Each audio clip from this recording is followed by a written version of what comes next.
Today we are making a Western bacon cheeseburger like Carl's Jr. but vegan, and this was my favorite fast food burger as an adult before going vegan, and for good reason. The combination of bacon, barbecue sauce, and onion rings is unparalleled, and if you've been here a while, you'll know that I've made this a few years back on this channel, but I wanted to remaster it, so with that said, let's whip one up.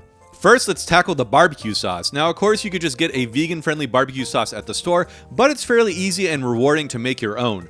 All we need to do is get 1 cup of ketchup, a 1/3 cup of vinegar, half a cup of packed brown sugar, 2 tablespoons of hot sauce, I'm using Frank's, 1 tablespoon vegan what's this here sauce, make sure it's vegan, 1 tablespoon smoked paprika, and then salt and pepper to taste. Whisk that up, I gave it a taste and felt it could be a bit sweeter, so I added in 2 tablespoons of vegan honey. I have a recipe for that too, but you could just use maple syrup as well.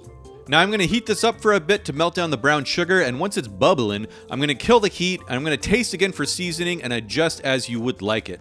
Keep in mind it's going to thicken as it cools, but if you want yours thicker, you could reduce it down more, or maybe use a pinch of xanthan gum as well. But that's our beautiful barbecue sauce, and now for the onion rings, and again, you can do store-bought, but these are the only vegan onion rings I can find in my area, so let's make some.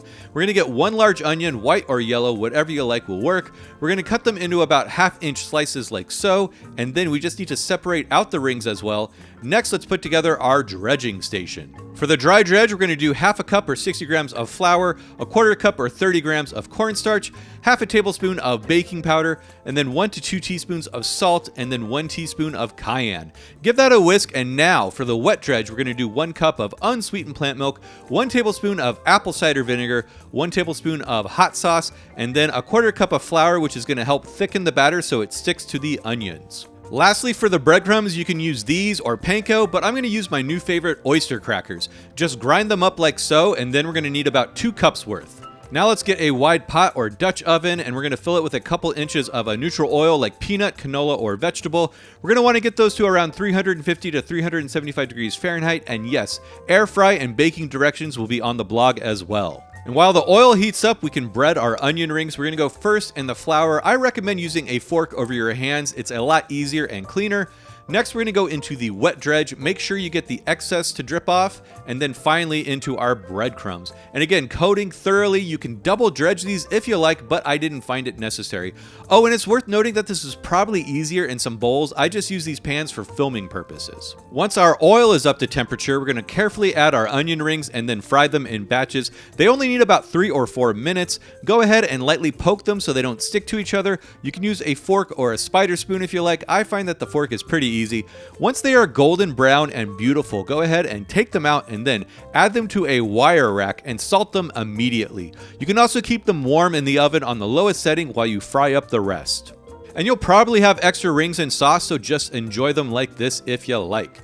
And now for the bacon, you could use some pre-made stuff like this Thrilling Foods bacon. I also like Hooray bacon and all vegetarian bacon as well. But today I'm going to whip up my rice paper bacon, and I've made this a bunch of times on this channel, so I'll go ahead and just link to the video and recipe in the description. But this is by far my favorite homemade bacon, as it's cheap, easy, and delicious, and also crunchy as heck. Also, in the context of this burger, it really does a good job of replicating the bacon, as some parts are crunchy and some get a little chewier from the barbecue sauce. It was actually kind of mind-blowing. So now we just need to cook our burgers, and you can use some plant-based meat like me or make a TVP burger from scratch using a recipe I got right here, again linked in description. But we just want to form our patties kind of thin. For this size burger, I'm going to go with 3 ounces, and I'm going to be forming them by smashing them like so. And this is my new favorite way to form patties, as it's quick and ensures a flat patty, which will get us a better browning, which equals more flavor. So definitely get a burger press and some burger paper like this if you can. So now that our patties are formed, let's get a pan heated up to medium high. We're going to toast our buns. Oh, and by the way, most burger buns in the US are accidentally plant-based. These are the ones I'm using. Just check the ingredients. But once our buns are toasted, let's add our burger patties. Season with some salt and pepper and whatever else you like. Cook those for about 3 minutes, and then we're going to give them a flip, and there's the nice browning from our flattened patties. Next, we're going to add some vegan American cheese. I'm using the So Delicious brand today. We're going to squirt some water and then cover to melt, and then a minute later, there we go. Those are some beautiful patties. Next, we'll get our buns, add some barbecue drippy drips, our onion rings, the burger patties, some vegan bacon, more sauce, and our top bun. And of course, you know I'm gonna wrap this baby up, and man oh man, that first bite, I know I say this a lot, but this is way better than I remember it being. Like I said, whoever came up with the combo of bacon, barbecue sauce, and onion rings is a genius. It truly is one of the best burgers invented, and making it at home is the way to go. Also, if you want to hear how this burger was indirectly responsible for me going vegan, check out the blog or the short I released yesterday. But I really do think y'all should make this, and if you want to see some more fast food copycats, check out this playlist right here, and until then, I'll see you all next time.